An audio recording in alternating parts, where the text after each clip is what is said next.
चलिए बच्चे फिर शुरू करते हैं।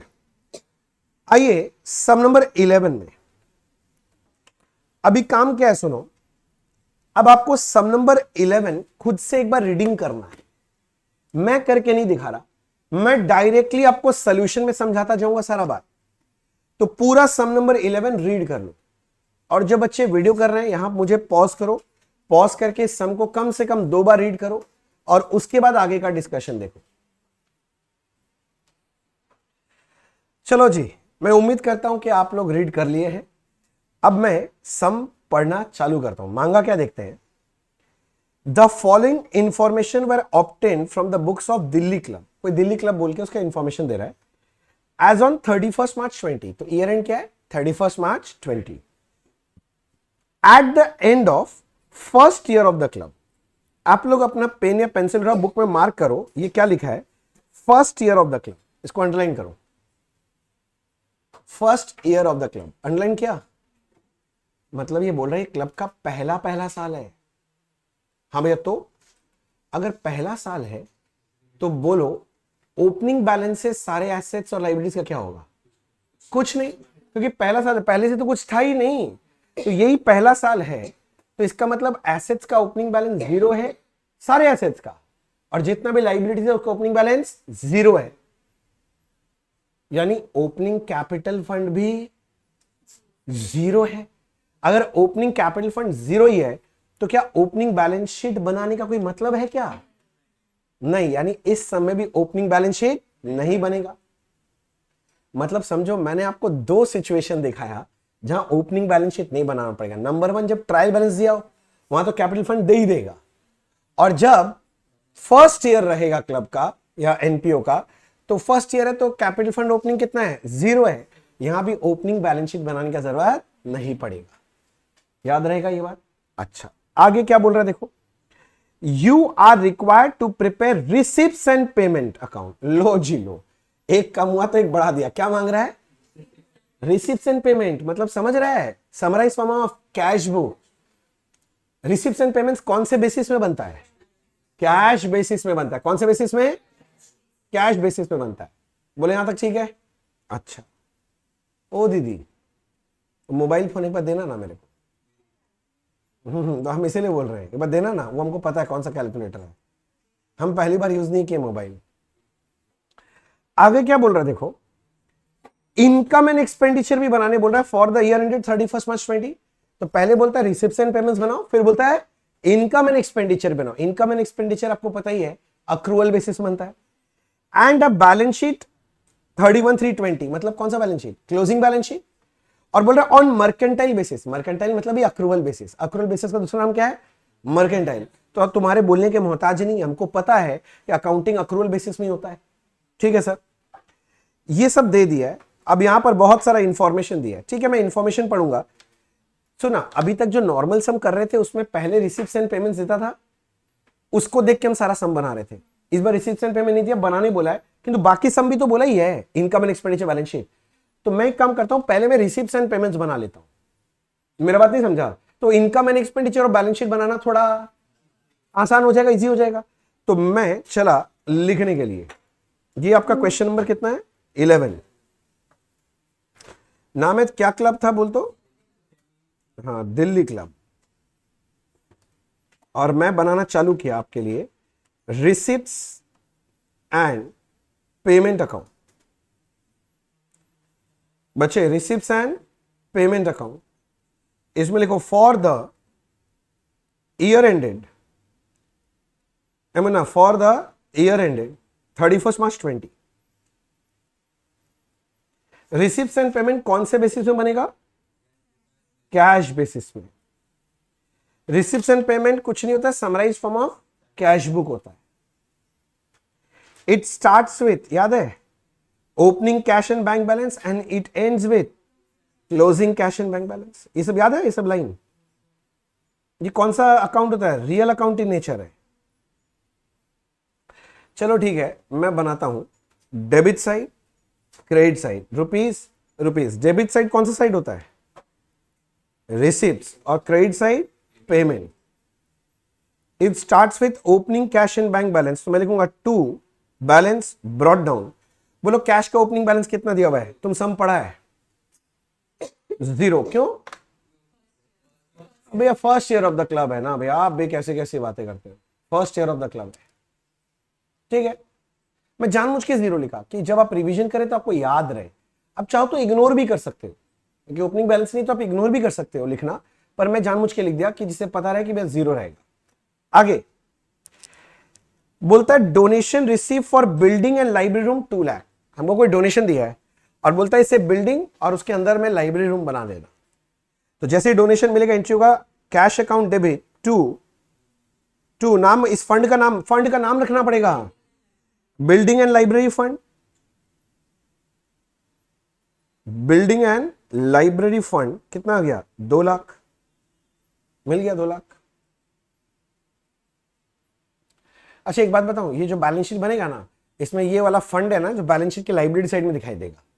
और एक बात बताऊं, अगर तुम ड्यूरिंग द करंट ईयर अगर कोई बिल्डिंग बनाया होगा या कोई लाइब्रेरी में खर्चा किया होगा लाइब्रेरी बनाने के लिए, तो सेम अमाउंट एसेट साइड में तो जाएगा ही, पर सिमिलर अमाउंट इस फंड अकाउंट से निकल के कैपिटल फंड में ऐड करना पड़ेगा। याद है? ठीक है। आगे और क्या बोल रहा है उस पर भी चर्चा कर लिया जाए। आगे बोल रहा है दूर तरह की other revenue income and actual receipt. क्या क्या दिया है? रेवेन्यू इनकम और क्या बोल रहा है? Actual receipt. समझो रेवेन्यू इनकम मतलब income related to the current year. नहीं समझा बात? मतलब इस साल का कितना इनकम है उसको बोलता है रेवेन्यू इनकम। समझ रहा है? और एक्चुअल रिसीप्ट मतलब इसमें से कितना रुपए एक्चुअली में मिल गया। ठीक है, मैं देखता हूं। पहले बोल रहा है एंट्रेंस फीस 17,000 का है, करंट ईयर में कितना मिलना चाहिए? 17। और इसमें से मिल भी कितना गया? अच्छा मिला है तो रिसीप्ट साइड में लिखना चाहिए। मैं लिखूंगा cash account debit to entrance fees. अरे बोलो ना, हाँ 17,000 मिल गया। अच्छा ये बताओ मेरे को, एंट्रेंस फीस मिल तो गया, फाइनल अकाउंट से बनाओगे इसको इनकम एंड एक्सपेंडिचर में ले जाओगे कि balance sheet? Balance sheet. Question paper silent है, तुम पढ़ा है, एंट्रेंस फीस के बारे में बताया नहीं, कैपिटल या रेवेन्यू, तो क्या ट्रीट करोगे? कैपिटल, तो इसको बैलेंस शीट में कैपिटल फंड में ऐड करोगे। गलती से कर मत देना, बोला है लोग, तुम सब पढ़ा ही नहीं। इसका मतलब कैपिटल है कि रेवेन्यू, ये क्लियर कट बोला हुआ है। कहां बोला है सर? ऊपर हेडिंग ही तो लगा रखा है रेवेन्यू। अब रेवेन्यू बोल के दे रहा है मतलब रेवेन्यू आइटम है नालायक। अरे सर ऐसे देखना पड़ेगा, तो कैसे देखना पड़ेगा? इतना सजा के दिया है, बोल तो रहा है बेचारा रेवेन्यू है, तो अगर रेवेन्यू बोल रहा है तो तुम इसको कहां लेके जाएगा? Income and expenditure. अभी हम बना नहीं रहे हैं, पर तुमको पता तो होना चाहिए कि वहां जाएगा। हाँ तो आंखें खुली रखना है, ख्यालों में खोए रहोगे तो खो ही जाओगे। ठीक है ना? देखो अब बोल रहा है सब्सक्रिप्शन, बोल रहा है 20, मतलब करंट ईयर का सब्सक्रिप्शन है कितना? 20, पर उसमें से मिला कितना है? तो क्या मैं बोल सकता हूं 1000 सब्सक्रिप्शन अभी भी मिलना बाकी है, मतलब ये मेरा क्लोजिंग अक्रूड है। बहुत अच्छा लगा, क्लोजिंग अक्रूड है, वो सब एडजस्टमेंट बाद में होगा। मिला कितना बताओ? 19। तो रिसिप्ट्स एंड पेमेंट्स में तो वही दिखाएंगे जो मिला है। तो मैं लिख रहा हूं टू सब्सक्रिप्शन, मुझे मिल गया 19। इस साल का है 20 पर मिला तो 19 है, तो रिसिप्ट्स एंड पेमेंट के रिसिप्ट साइड में कितना दिखाएंगे? 19। समझ रहे हो? बढ़िया समय। आगे लॉकर रेंट बोल रहा है इस साल का है 600। सर लॉकर रेंट, अरे क्लब में कोई लॉकर वॉकर रखा होगा, नहीं समझा? अब उसका रेंट लेता है, होता है क्लब में, जानता है ना, लॉकर वॉकर होता है। हाँ और बोल रहा है इसमें से मिल कितना गया? अच्छा पूरा ही मिल गया, मतलब कोई अक्रूड वक्रूड नहीं है। अच्छा ठीक है, तो मैं लिखा टू लॉकर रेंट कितना मिल गया? लॉकर रेंट मुझे मिल गया, रिसिप्ट है, रिसिप्ट पूरा 600 मिला है, एक्चुअल रिसिप्ट 600 है। लिखा? नहीं समझ में आ रहा है? अच्छा आगे क्या बोल रहा है, देखो आगे क्या बोल रहा है। सन्ड्री इनकम बोल रहा है 1600 है और 1060 उसमें से मिला है, मतलब इस साल का है 1600 पर मिला है 1060। तो कितना अभी तक नहीं मिला? नहीं मिला, नहीं मिला, तो नहीं मिला तो ये क्या है? ये नहीं मिला मतलब अभी मिलना बाकी है, क्लोजिंग अक्रूड है। अक्रूड बाद में कर लेंगे, पर मिला 1060 है, तो रिसिप्ट साइड में लिख दो ना टू, क्या नाम था? Sundry income. कितना? 10। बहुत बढ़िया सर, बहुत बढ़िया।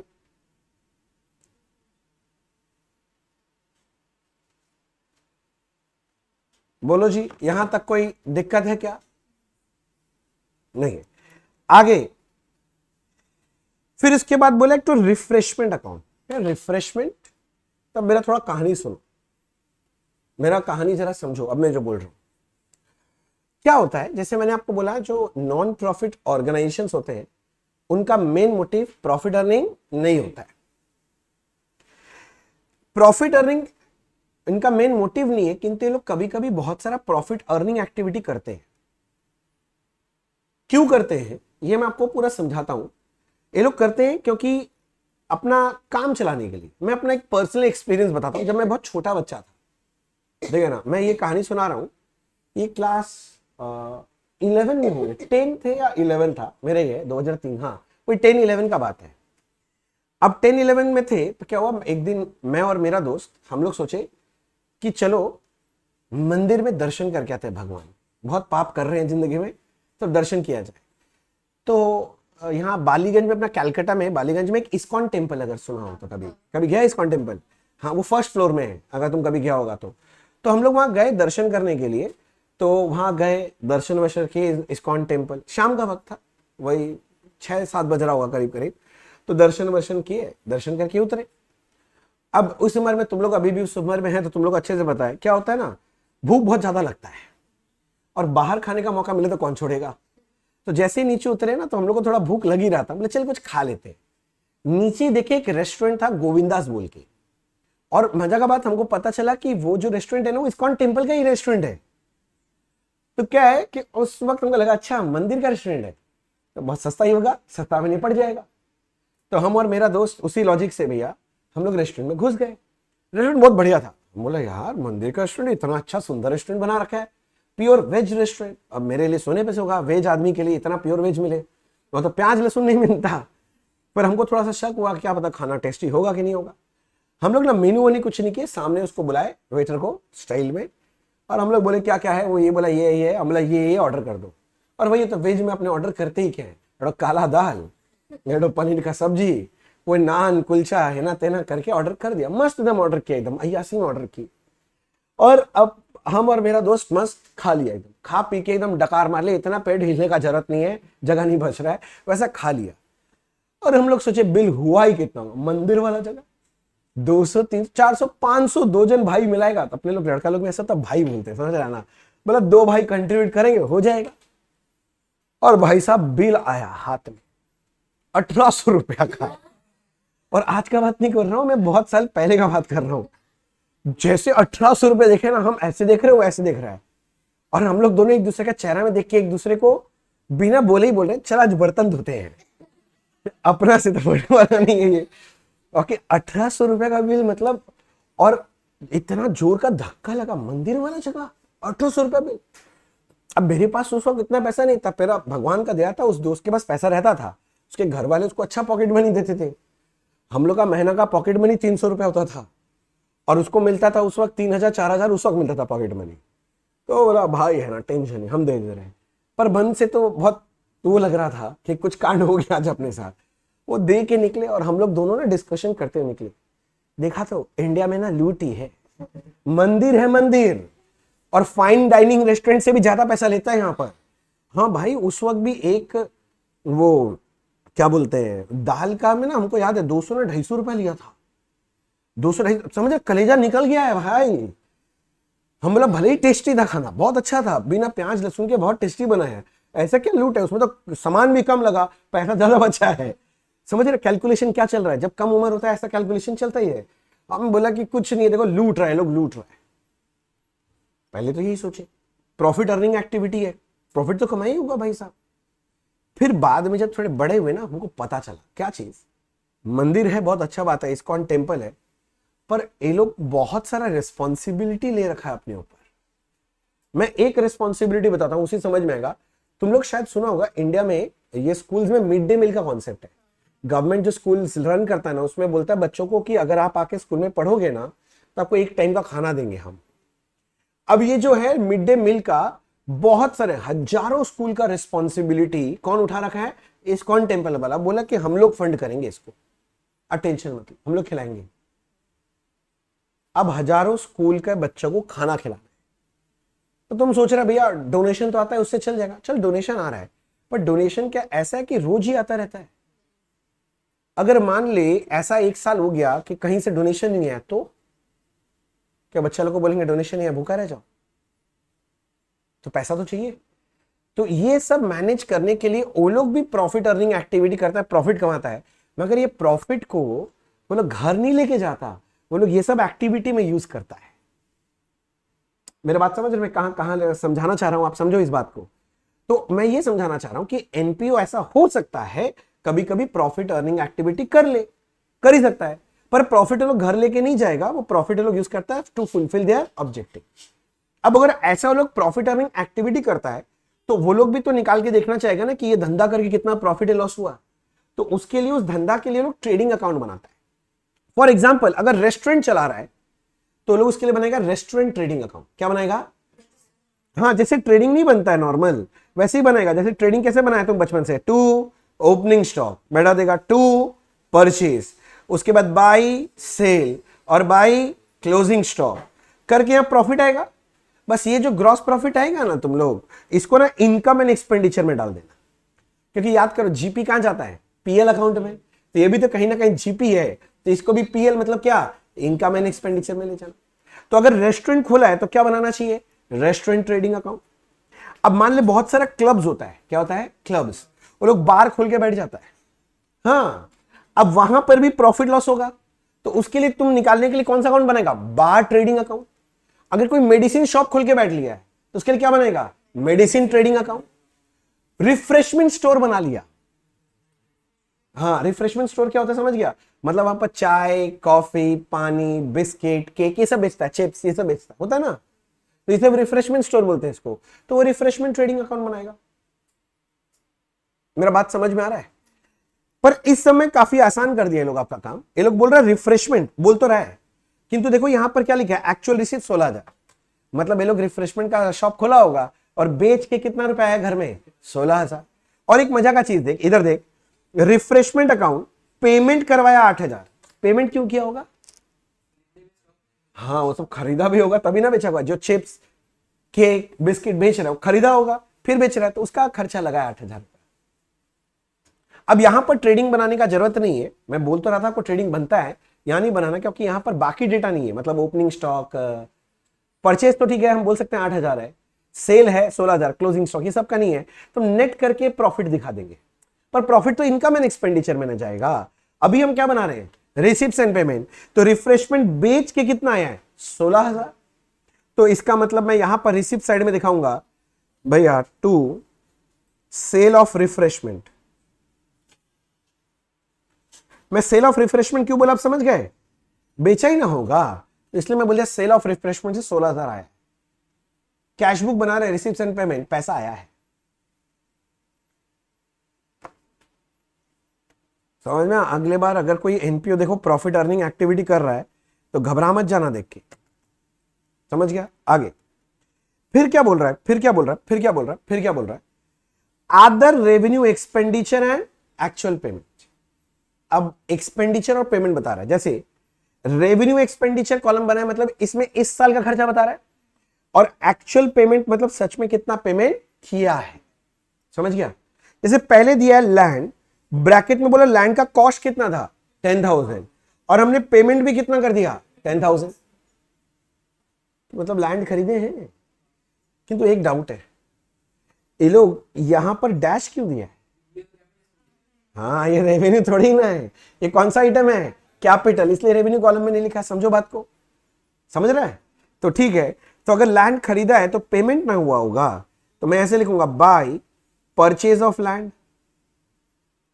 कितने का लैंड खरीद लिया? 10,000। अच्छा, ये लैंड कहां का बोलते हो? इनकम एंड एक्सपेंडिचर की balance sheet. Balance sheet liability side में लिख देना, एसेट साइड में लिखिए। ठीक है, आगे बढ़ते, आगे बढ़े तो। अच्छा, आगे क्या बोल रहे थे? फर्नीचर जिसका कॉस्ट कितना था अपने लिए? 146। कॉस्ट तो 146 है, किंतु पेमेंट अभी तक कितना किया है? 130 से 16,000 अभी भी देना बाकी है। किसको?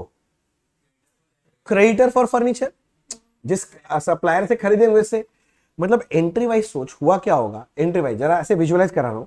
जिस दिन तुम फर्नीचर खरीदोगा, फर्नीचर टू वेंडर 146 होगा। वेंडर समझ गया, मतलब जिसे हम खरीदे, हम ये बोलना चाह रहे हैं। और ये लोग बोल रहे हैं जब वेंडर को पेमेंट किया है तो vendor account debit to cash, ये लोग कितना पेमेंट किया है 130, तो 16,000 पेमेंट करना बाकी है। ठीक है, मैं रिसिप्ट एंड पेमेंट में 130 दिखाऊंगा, पेमेंट तो 130 का हुआ है, किंतु मैं बोल रहा हूं बैलेंस शीट का बात कर। जब मैं बैलेंस शीट बनाऊंगा, बैलेंस शीट में फर्नीचर कितना दिखाऊंगा 146 की 130? हाँ फर्नीचर तो 146, हाँ ठीक है, डिप्रिशिएशन होगा, वो बात का बात है। और एक चीज बोलूं, लाइबिलिटी साइड में एक क्रेडिटर फॉर फर्नीचर भी आना चाहिए 16,000 का। बोलो हाँ कि ना? डिस्कशन समझ आ रहा है कि एक बार और बोलना है? क्लियर हो गया? तो ठीक है, बस मैं आपको बस बता के रखा हूं, ये सब आगे जाके करेंगे, आगे जाके करेंगे। बस मैं अभी पेमेंट साइड में दिखा देता हूं। वेंडर को पेमेंट हुआ 130, तो ऐसे लिख देता हूं, बाय पेमेंट टू, किसको पेमेंट हुआ है? क्रेडिटर फॉर किसके लिए? फर्नीचर। किंतु पेमेंट कितना किया है? 146 नहीं, 130। और आप इसलिए देखें क्योंकि ये कैपिटल आइटम है, इसीलिए देखो यहां भी ये लोग कुछ नहीं लिखा है, रेवेन्यू नहीं है, कैपिटल आइटम है। By payment to creditor for furniture, समझ में आया? पेमेंट हुआ है, पेमेंट साइड में आएगा। ये जितना भी एनपीओ का सम कर रहे हैं ना आप लोग, ये कम से कम 3-4 बार हाथ से लिख के करना पड़ेगा, तब जाके पकड़ में आएगा। और अगर आप नहीं किए तो ये जिंदगी में नहीं आएगा। और ये करना पड़ेगा अभी, मतलब आज क्लास कर रहे हो ना, तो आज ही एक बार प्रैक्टिस करना पड़ेगा फिर से। ऐसे लगातार 4 दिन प्रैक्टिस करोगे एक ही सम को 4 बार ना, तब जाके रहेगा। नहीं तो क्या होगा ना, तुम कुछ नहीं, एक सप्ताह मत कर, फिर ट्राई करने का, कुछ याद ही नहीं आएगा इस चैप्टर में। ये चैप्टर कैसा है पता है? Out of sight out of mind. समझ रहे हैं ना बात? आगे और क्या बोल रहा है देखो, सैलरीज बोल रहा है करंट ईयर का कितना है 5,000, पर हमने पेमेंट कितना किया है 4800, तो 200 का पेमेंट करना बाकी है, आउटस्टैंडिंग है, वो छोड़ो ना। हम पेमेंट कितना किए हैं, तो बाय सैलरीज पेमेंट साइड में हम 4800 दिखाएंगे। कैश बेसिस में बनता है, बनाओ, लिखो लिखो। रो क्यों रही है? ऐसा आंख देख के लग रहा है भी रो देगी, भावुक हो गई है क्या? अच्छा, नेक्स्ट, मेंटेनेंस ऑफ प्लेग्राउंड 2000 का करंट ईयर खर्चा है, पर पेमेंट कितना किया हमने 1000। मतलब ऐसे बोलूं 1000 देना बाकी है, वो समझ गया, पर पेमेंट कितना वो लिखे ना, बाय मेंटेनेंस ऑफ प्लेग्राउंड। अरे मैं पीजी लिख दिया शॉर्ट में, पेइंग गेस्ट नहीं है, ये प्लेग्राउंड है, तुम पूरा लिखना। एग्जाम में ऐसे आधा आधा लिख के आओगे तो मार्क्स भी आधा आधा मिलेगा। हमको पता है तुम लोग आधा ही लिखा है। 1 किलोमीटर दूर, फालतू क्वेश्चन। चले जरा, वो सब बात का बात है। रेंट, ए सुना, रेंट 8,000, ए रेंट 8,000 इस साल का है, किंतु पेमेंट कितना हुआ है 8,000, तो यहां तो कोई आउटस्टैंडिंग का चक्कर है ही नहीं। तो ठीक है, मैं यहां लिख देता हूं बाई रेंट, हमने पेमेंट किया 8,000। दादा होच्छे। अच्छा आगे चलो, आगे फिर रेंट के बाद रिफ्रेशमेंट का पेमेंट हुआ 8,000, मतलब ये परचेज किया होगा रिफ्रेशमेंट। अरे बोला उसी का पेमेंट किया है ना, तो मैं लिख दे रहा हूं by purchase of refreshment, by purchase of refreshment 8,000, 8,000 था ना। अभी आप समझो, मैं एक्चुअल रिसिप्ट और एक्चुअल पेमेंट ही लिया हूं, क्योंकि सही है ना, मैं कैश बुक बना रहा हूं तो उसमें तो पेमेंट और रिसिप्ट ही आएंगे। अच्छा, आगे पढ़ना चालू कर रहा हूं। Donation to the extent of 25,000 were utilized for purchase of library book and balance was still unutilized। मैंने इस साल वो जो डोनेशन नहीं मिला था बिल्डिंग और लाइब्रेरी के लिए, तो उससे हमने लाइब्रेरी बुक्स कितने का खरीद लिया 25,000। तो जब लाइब्रेरी बुक्स खरीदोगे तो एंट्री क्या होगा, लाइब्रेरी बुक्स टू कैश, तो कैश अकाउंट में जाके क्या लिखोगे, बाई लाइब्रेरी बुक्स। ए सुना सुना, तुमने स्पेशल फंड से खर्चा किया है, कैपिटल एक्सपेंडिचर है कि रेवेन्यू एक्सपेंडिचर? लाइब्रेरी बुक्स क्या है, कैपिटल एक्सपेंडिचर की रेवेन्यू? कैपिटल है। मैं बोल रहा हूं समझो, बैलेंस शीट के एसेट साइड में लाइब्रेरी बुक्स 25,000 दिखाएंगे, सिमिलर अमाउंट यानी 25,000 वो फंड जो था उससे लेस करेंगे और कैपिटल फंड में जाके ऐड करेंगे। बोलो ठीक है क्या? नेक्स्ट आगे, in order to keep it safe. ए भाई भाई भाई भाई रुको रुको रुको, 2 लाख का फंड मिला था, बोलो हाँ कि ना? स्पेशल फंड कितना खर्चा हो गया? 25। तो अनयूटिलाइज कितना है? 175। तो जो अनयूटिलाइज 175 है उसको वो लोग सेफ रखना चाहता है। मैंने कराया था याद को, सेव करने के लिए क्या करेगा लोग? इन्वेस्टमेंट ही करेगा। देखो क्या बोल रहा है, 9% government bond of 160 were purchased on 31/3/20। अच्छा, गवर्नमेंट बॉन्ड में इन्वेस्ट कर दिया, किंतु कितना इन्वेस्ट किया? पूरा नहीं किया। हाँ 175 था, 160 इन्वेस्ट कर रहा है। तो अगर इन्वेस्ट करेगा तो एंट्री क्या बनेगा बोल? Building and library fund investment account debit to cash या टू बैंक। याद आ रहा है क्या? Fund invest, price fund investment to bank, building fund investment to bank. अब यहां नाम क्या है? Building and library fund investment debit to bank. तो बैंक में आके मुझे क्या एंट्री करना चाहिए? By building and library fund investment. एक लाइन में नहीं अटे, 2 में लिखो, 2 में नहीं अटे 3 में लिखो। ऐसा नहीं है कि ठूस के लिखना है, किंतु सुनो ना, मैं कोलन देके लिख रहा हूं। हमने इन्वेस्टमेंट किसमें किया था? 9% गवर्नमेंट बॉन्ड। सुना सुना सुना, देखना मैं कैसे लिख रहा हूं, इधर देख। 9% गवर्नमेंट बॉन्ड में इनर में लिखा 160, इनर में। चल क्यों, मैं बताऊंगा क्यों, पर मेरे पहले सवालों का जवाब दो। मेरे सवालों का जवाब दो। मैं बोलूं? अरे मैं बोलूं? मैं बोलूं? हाँ सुनिए ना, बोलना क्या है मेरे को। 2 लाख का फंड मिला था, 25 तो यूटिलाइज हो ही गया था। अनयूटिलाइज कितना था? 175। उसको सेव करने के लिए 160 को तो इन्वेस्टमेंट कर दिया। तो अभी भी कितना कैश में पड़ा हुआ होगा? 15,000 कैश में घुसा हुआ है। तो 15,000 का तो अभी तक कुछ हुआ नहीं है। किंतु एक बात बोलो, देखो आगे क्या लिखा है, रिमेनिंग अमाउंट। रिमेनिंग मतलब भाई 15,000 का बात कर रहा है। was put in bank on 31/3/20 under term deposit। Term deposit समझता है? FD, FD fix deposit. तो बोल रहा बाकी 15,000 का भी एफडी करवा लिया, मतलब ये भी इन्वेस्ट कर दिया। तो सुनना, इसका भी तो वही एंट्री होगा ना, building and library fund investment to bank या टू कैश। तो कैश है तो बाई आ जाएगा। मैं बोल रहा हूं बाकी भी इन्वेस्ट हो गया, इसका नाम क्या है? टर्म डिपॉजिट में इन्वेस्ट कर दिया। कितना इन्वेस्ट कर दिया बताओ? 15,000। यानी टोटल जो भी बाकी पैसा था ना इस फंड का, हमने 170 पूरा इन्वेस्टमेंट कर दिया। बोलो हाँ? अरे बोलो ना हाँ। और ये इन्वेस्टमेंट बैलेंस शीट के कौन से साइड में दिखाएंगे? एसेट साइड में। सेफ रखने के लिए इन्वेस्ट किया, सेफ रखने के लिए।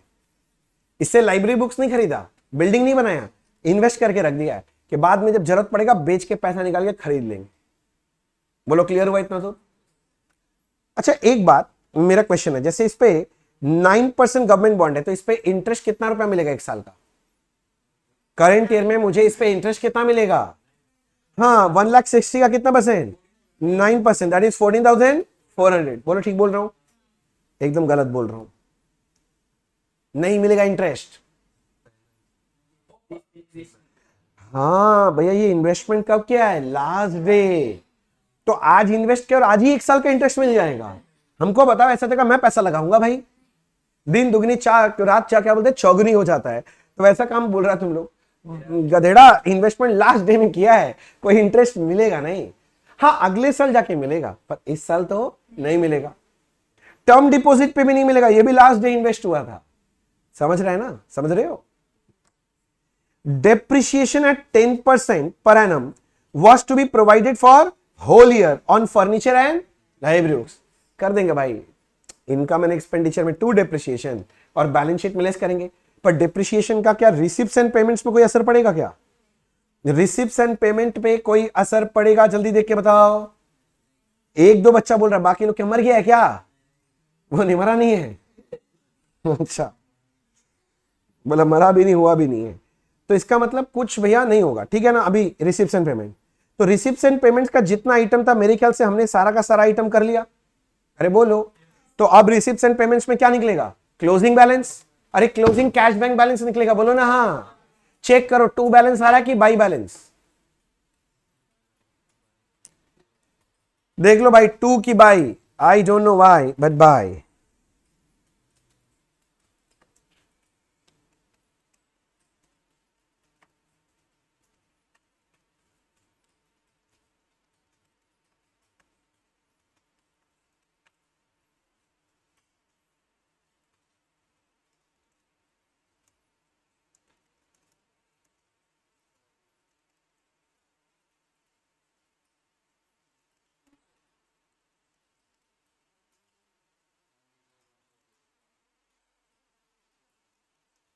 जल्दी जल्दी जल्दी।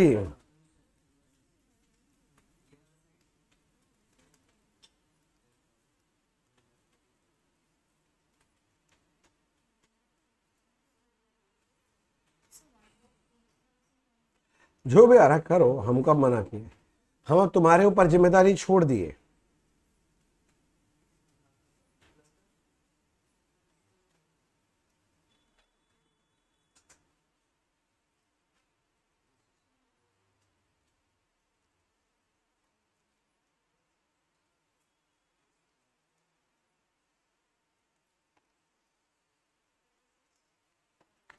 हो गया, कितना आ रहा है बोलो, टू बैलेंस आ रहा है कि बाई बैलेंस? टू बैलेंस आ रहा है। तुम लोग थोड़ा देर पहले बाई चिल्ला रहा था, टू बैलेंस कितना, 1 लाख, 1,08,140। अच्छा मेरा एक छोटा सा क्वेश्चन है, इसका जवाब दे पाओगे?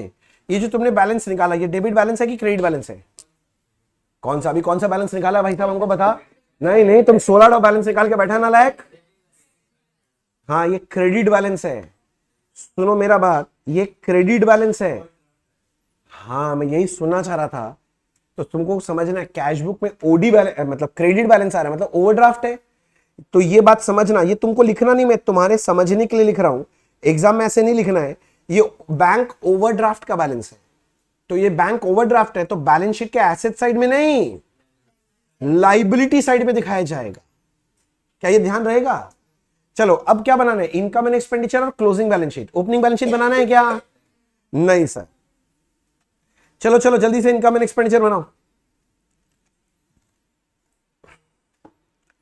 बच्चे, मन के सच्चे। Income and expenditure account for the year ended, date बोलो, डेट मार्च था कि 12 था? मार्च था, तो 12 क्यों बोल रहा है नालायक? अब तुम चाहता है हम गलत लिखे और काटे ना, मेरा कॉपी गंदा हो जाए, तो चाहता ही यही है। एकदम मोती जैसा हैंडराइटिंग वाला कॉपी है मेरा, तो गलत सलत बोल के कटवाना चाह रहे हो? क्या बोल रहे तुम, क्या बोला तुम? हम्म। अब इसके बाद बैलेंस शीट।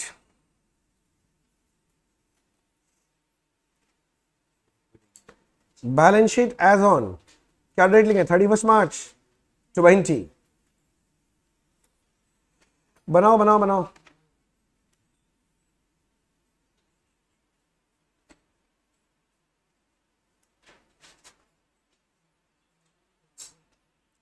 रेडी? सारे बच्चे रेडी हैं?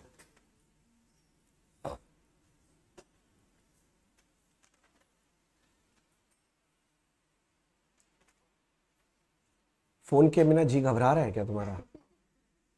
हाँ नहीं, पक्का ना? एंजाइटी फीलिंग ऐसा? हाय मेरा फोन, अभी कितना मैसेज आ गया होगा।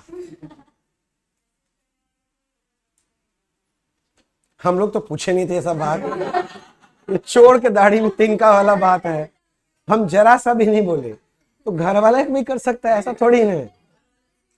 अब वो हमको क्या पता, हम तो ऐसा कुछ पूछे नहीं थे, आप ही ऐसा बात बोल रहे। ये चोर के दाढ़ी में तिनका वाला बात है। कर क्या रहा है तुम लोग, पागल है क्या? तुम उधर कर रहा है, इधर कर रहा है।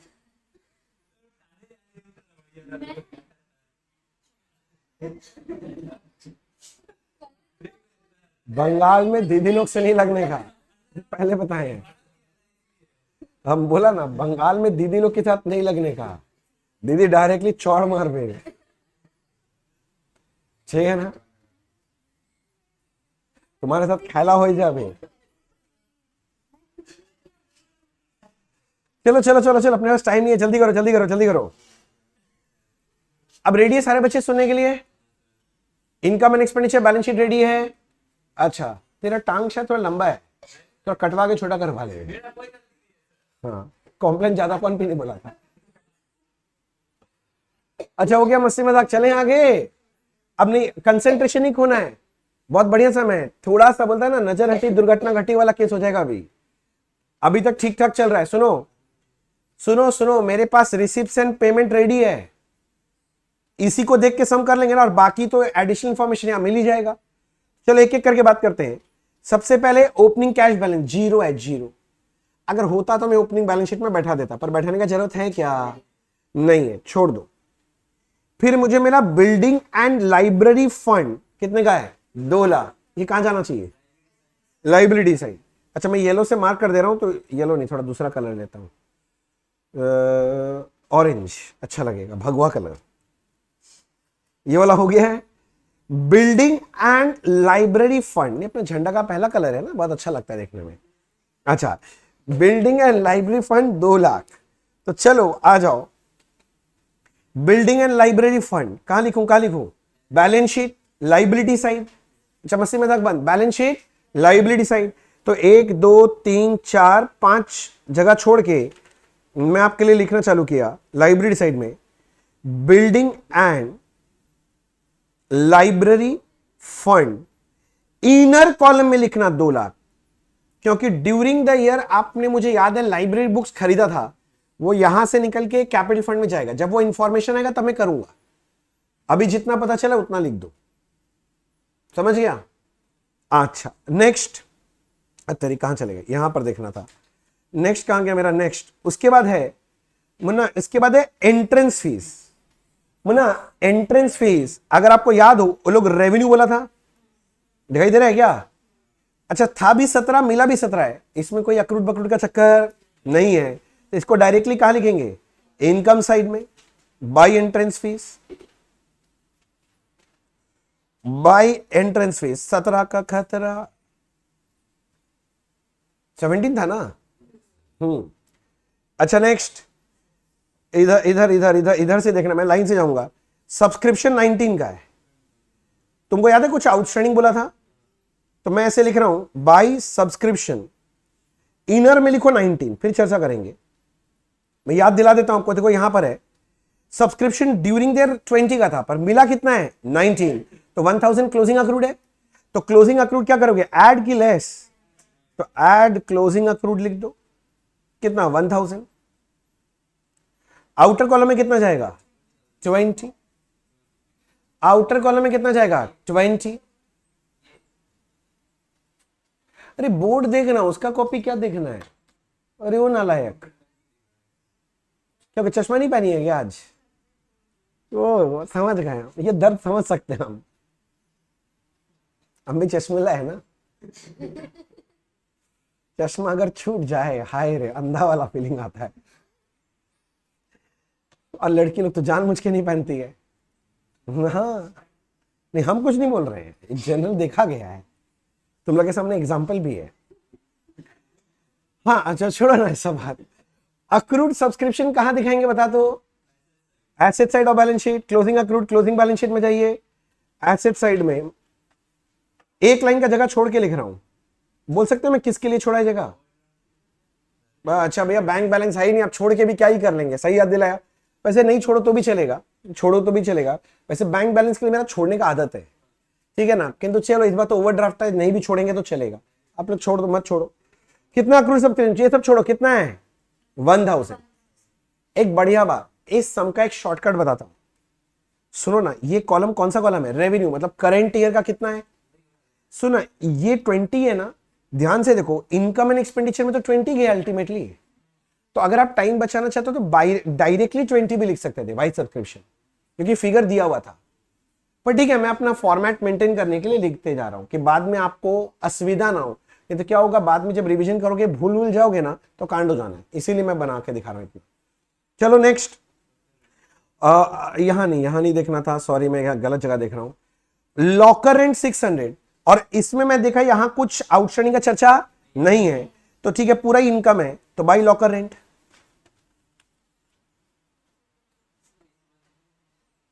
जरूर सर जरूर। लॉकर रेंट, लॉकर रेंट के बाद अगला क्या है मेरे को देखने दो।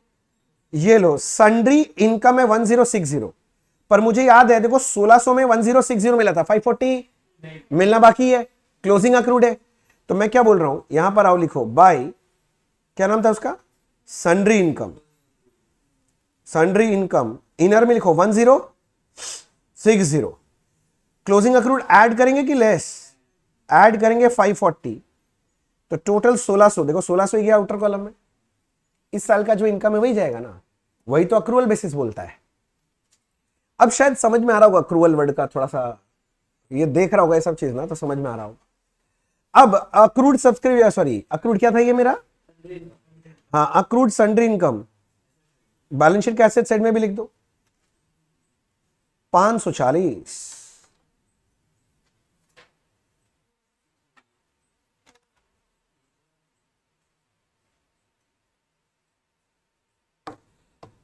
ए होल्लो, हाँ भैया आगे आगे, भैया आगे आगे, भैया आगे आगे, मैं यहां था, कहां गया, मैं यहां था। इसके बाद मुझे मिला, देख इधर देखना क्या मिल रहा है, सेल ऑफ रिफ्रेशमेंट। सुनो ना सुनो, मुझे याद आया एक परचेज ऑफ रिफ्रेशमेंट भी था, तो नेट करके लिख दे, मैंने सिखाया था लास्ट डे, ये सब चीजों क्या करना चाहिए, नेट करके।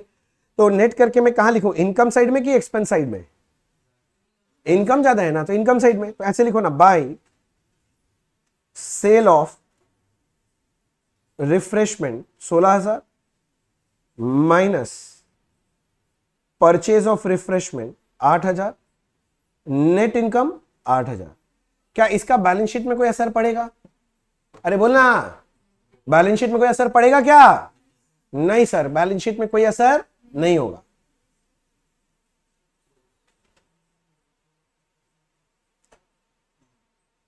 आगे चले, अच्छा नेक्स्ट में ऊपर देखना चालू किया, अरे अरे अरे ये रहा भाई साहब नेक्स्ट आइटम, ये मेरे को नेक्स्ट मिला overdraft, bank overdraft, balance sheet के लाइबिलिटी साइड में 1,08,140, बैलेंस शीट के लाइबिलिटी साइड में जाइए, बिल्डिंग के नीचे 2 लाइन छोड़ दीजिए, किसके लिए बोली तो, हाँ वो ट्रांसफर का चक्करबाजी आएगा ही, तुमको पता है, तो तुम 2 लाइन छोड़ दो ना सेफ साइड रहने के लिए, 1-2 छोड़ दिया, और उसके नीचे मैं क्या लिखूं, क्या बोला था तुम लोग अभी, बैंक ओवरड्राफ्ट है, ओवरड्राफ्ट, और ये था 1,08,140, ओवरड्राफ्ट लाइबिलिटी तो सबको पता है ना।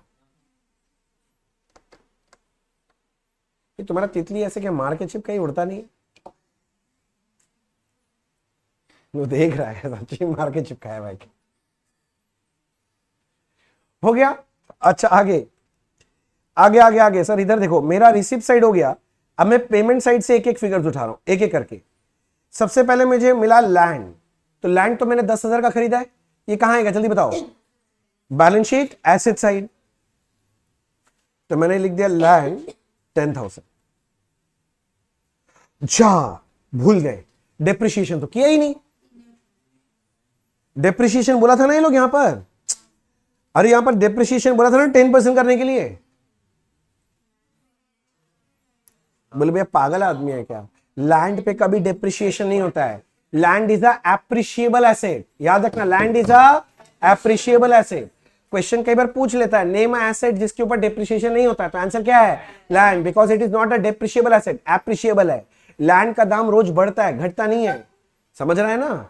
अच्छा आगे भैया, आगे आगे आगे आगे आगे आगे, कहां गया मेरा, ओहो यहां देख रहा था मैं, लैंड आ गया। उसके बाद मेरे को दिखाई दिया पेमेंट ऑफ फर्नीचर हुआ था 130, मैं याद दिला दूं आपको, फर्नीचर था एक्चुअली 146 का, 130 पे हो गया है, 16,000 अभी भी पे करना बाकी था, तो इसका चर्चा मैंने पहले करवा दिया था। बैलेंस शीट में एसेट साइड में आना चाहिए फर्नीचर, पहले इनर कॉलम में लिखेंगे 146, इनर कॉलम में लिखेंगे 146, क्यों, क्योंकि आगे जाके आपको डिप्रिसिएशन का चर्चा मिलेगा, उसके लिए मैं इनर में लिख रहा हूं। और दूसरा, क्या आपने फर्नीचर का पूरा पेमेंट करवा दिया था? नहीं सर, तो क्रेडिटर फॉर फर्नीचर बचा हुआ है। मैंने फर्नीचर का कुछ पेमेंट अभी भी करना बाकी है। सिर्फ क्रेडिटर मत लिखना, सिर्फ क्रेडिटर का मतलब होता है क्रेडिटर फॉर गुड्स। अगर कोई फिक्स एसेट का क्रेडिटर है तो उसका नाम चिपका देना चाहिए, creditor for furniture, creditor for machinery. समझ रहे इस तरह से? अच्छा, तो मैं बोल रहा हूं 146 का खरीदे थे वेंडर से, 130 का पेमेंट हो गया, अभी भी 16,000 पे करना बाकी है। क्या चर्चा समझ में आ रहा है? यहां तक कोई डाउट है आपको? कोई तकल्लुफ नहीं। आगे चलो, आगे फिर इधर आ गया था तेरी। इधर देखना, मेरा रिसिप्ट्स एंड पेमेंट्स इधर है। अगला मिला मुझे सैलरीज 4800, और इधर से देखो 5,000 में 4,800 मिला है, पे किए हैं। 2,000 क्या है, सॉरी 2,000 नहीं, 200 क्या है, आउटस्टैंडिंग है। तो मैं आके लिखिया एक्सपेंडिचर साइड में, आजा टू सैलरीज कितने रुपए, 4800। एड ए ओपनिंग आउटस्टैंडिंग है, क्लोजिंग आउटस्टैंडिंग है? देखोगे तो टोटल 5,000 ही गया इस साल का जो खर्चा था, 5,000। बाहर 5,000 ही जाएगा, बाहर 5,000 ही जाएगा। अरे बोलो ना, ठीक है। ओके सर, आगे बढ़ते हैं। आगे क्या बोल रहा है, इधर आ गया देख, मैं फिर से मैं पागल। अरे ये आउटस्टैंडिंग सैलरी और एक जगह जगह मैं भूल जाऊंगा, liability side of balance sheet. हाँ याद दिला देना, मैं भूल जाता हूं। जैसे तुम लोग सीखना चालू कर देता मैं भूलना चालू कर देता हूं। आउटस्टैंडिंग सैलरीज कितना, 200। अगर मैं कोई आइटम भूलूं तो तुम्हारा जिम्मेदारी याद दिला के लिखवा देना, और नहीं लिखवाया तो मैं भी नहीं लिखूंगा, और फिर तुम्हारा सम कटेगा, बहुत मजा आएगा। आगे फिर सैलरी के बाद कौन है नेक्स्ट, देख रहे हो? हाँ, ये मेंटेनेंस ऑफ प्लेग्राउंड है 1,000, पर मैं याद दिलाता हूं 2,000 करेंट ईयर का खर्चा था, 1,000 पेमेंट हुआ है, 1,000 अभी भी पे करना बाकी है। मतलब मेरा क्लोजिंग आउटस्टैंडिंग है। तो भैया मैं कैसे दिखाऊंगा, इधर आइए, पेमेंट एक्सपेंडिचर साइड में, टू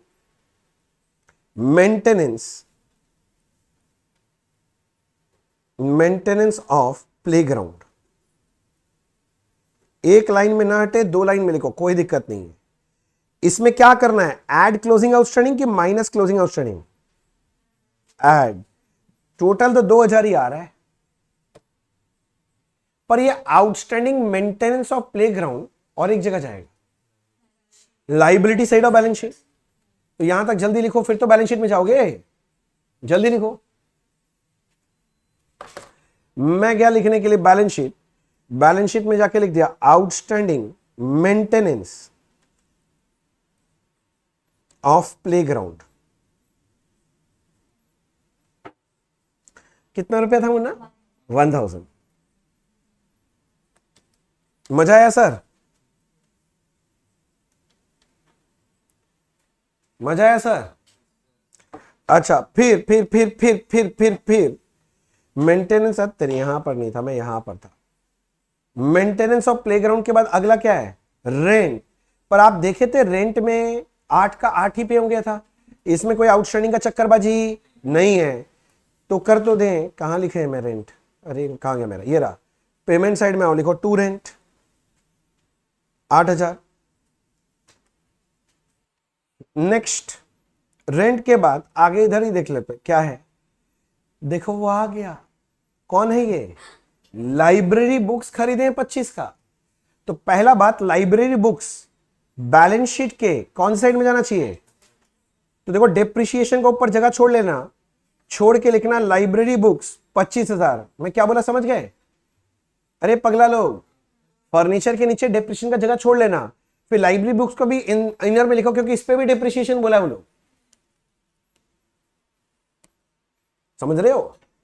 किंतु लाइब्रेरी बुक्स खरीदे है, आपके पास लाइब्रेरी फंड था, जगह छोड़ा हुआ है, तो similar amount will be transferred from this fund to capital fund. तो मैं लिख रहा हूं यहां पर minus transfer to minus transfer to क्या, कैपिटल फंड 25। 2 लाख में से 25 माइनस कर दिया, कितना बचेगा, 175। क्या मैं समझा पाया आपको? ये सुनो ना, अगर आपको समझा पाया तो मैं ऊपर आके ट्रांसफर भी दिखाऊंगा। सुनना, कैपिटल फंड में, वैसे कैपिटल फंड का ओपनिंग बैलेंस मेरे को पता है 0 है, 0, समझ रहे हैं ना?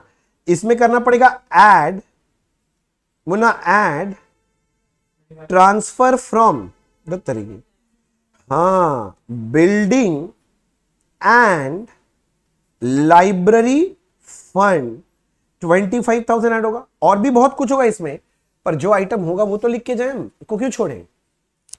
ये सब चैप्टर करने का यही तरीका है, जैसे आइटम मिलते जाए बैठाते जाओ। और तुम सोचेगा हम एक बार में सजा के बैठाएंगे दिमाग में सोच के, तुमको तुम्हारे दिमाग के बारे में अच्छा पता है, मैं क्या बताऊं। आगे नीचे ऐसे, और नीचे चाहिए,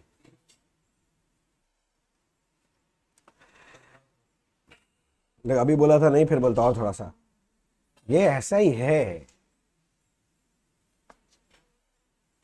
ये सबका हुआ यहां तक? अच्छा, मैं चलता हूं अपने रिसिप्ट्स एंड पेमेंट में फिर से। लाइब्रेरी बुक्स के बाद मुझे मिल रहा है building and library fund investment, कितने का? 175। ये कहां बैठेंगे? बैलेंस शीट के एसेट साइड में। तो मैं एसेट साइड में गया और मैं आपके लिए लिखा, ए रुको, लाइब्रेरी बुक्स के नीचे में जगह छोड़ लिया डेप्रिसिएशन का, डेप्रिसिएशन था वहां पर, और जगह छोड़ के मैं लिख रहा हूं building and library fund investment. और अब चाहो तो इसका डिटेल्स भी दिखा दो कि इसमें क्या था। 9% गवर्नमेंट क्या था, वो बॉन्ड था, 160 का था, 160 इनर में दिखाओ, और एक था टर्म डिपॉजिट, बहुत बढ़िया, टर्म डिपॉजिट 15 का, दोनों मिला के 175। मैं कुछ विजुअलाइज कर रहा हूं, करना चाहते हो? देखो मेरा बिल्डिंग फंड का बैलेंस कितना है?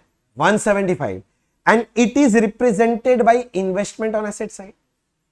डिस्कशन याद करो फंड बेस्ड अकाउंटिंग का। चलो ठीक है, ये सब देखना कोई जरूरत थोड़ी ना एग्जाम में, ये सब कुछ देखना नहीं है, बस ऐसे ज्ञान के लिए बोल दिया। अब आगे और क्या है? आगे लो जी लो, मेरा रिसिप्ट्स एंड पेमेंट तो पूरा खत्म हो गया। एक बार देख लेते हैं सब में कुछ छूटा है क्या। मेरा बात समझो, ये सारा आइटम हो गया, हाँ कि ना? देख लो जल्दी से, ये सारा आइटम हो गया, हाँ कि ना? हाँ सर। ये सारा आइटम हो गया, हाँ कि ना? अच्छा, ये जो लाइब्रेरी बुक खरीदा था हो गया काम, इसको इन्वेस्ट कराया हो गया, बस एक बात बच गया, बोलो क्या? डेप्रिसिएशन 10% करना है फर्नीचर पे और लाइब्रेरी बुक्स पे। तो मैं सम पे आ गया, बैलेंस शीट में। सुनना मुन्ना, बैलेंस शीट में मैं बोलता हूं फर्नीचर पे 10% यानी 14,600 का डेप्रिसिएशन होगा। यस सर कि नो सर? क्या दिया हुआ है? हाँ, क्या बोल रहा है? क्या बोल रहा है सर? क्या बोल रहा है? कौन सा सम देख रहा है? लास्ट लाइन बोला है डेप्रिसिएशन देख, फर्नीचर और लाइब्रेरी बुक्स पे 10% है। ये इस पे भी यहीं पर करके खत्म करें एक बार में। इसका 2500 रुपए होगा, 22,500। और मैं बताऊं ये दोनों डेप्रिसिएशन कहां जाएगा, बस इतना बता दो। हाँ, इनकम एंड एक्सपेंस भूलना नहीं है, पहले यहां तक लिखो, फिर अपने लोग चलेंगे। चलो चलो लिखो लिखो लिखो, फिर घर जाना है तुम लोग को, जल्दी से लिखो।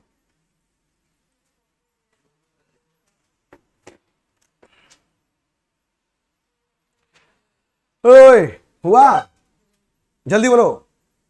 Yes sir, no sir? Yes sir, 22,500।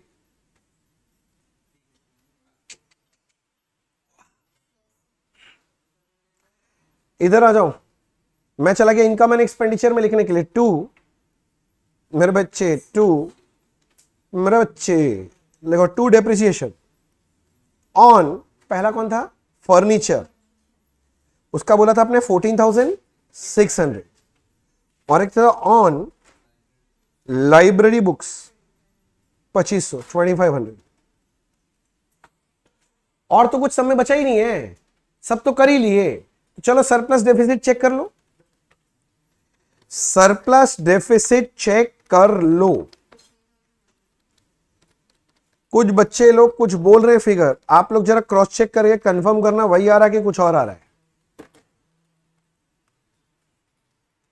कुछ बच्चे बोल रहे हैं भैया सरप्लस 15,100 लिखिए, फिर वो बोलता है भैया हाइफन देके लिखना पड़ेगा नहीं तो मार्क्स कट जाएगा। एक्सेस ऑफ क्या, income over expenditure, excess of income over expenditure, क्या यही आ रहा है आपके साथ भी? 15,100 आ रहा है, excess of income over expenditure आ गया। अब मुझे इसे कहां लेके जाना है? कैपिटल फंड में लेस। अच्छा बोलो मैं इस अकाउंट से हट जाऊं कि रुका रहूं? किसी भी बच्चे के लिए रुकना है तो मुझे बोलो, मैं रुकूंगा। और कोई जवाब नहीं आएगा तो मैं अज्यूम कर लूंगा आपका हो गया, मैं बैलेंस शीट में भाग जाऊंगा। भाग जाऊं? यस सर बोल रहे सारे बच्चे। 15,100 में आके लिखा एड सरप्लस 15,100, टोटल कितना आ रहा है? 40,100। हे भगवान, इन छोटे छोटे बच्चों का बैलेंस शीट टैली करा देना। बहुत मेहनत किया है बच्चों ने, बहुत एसी में बैठ के पसीना बहाया है।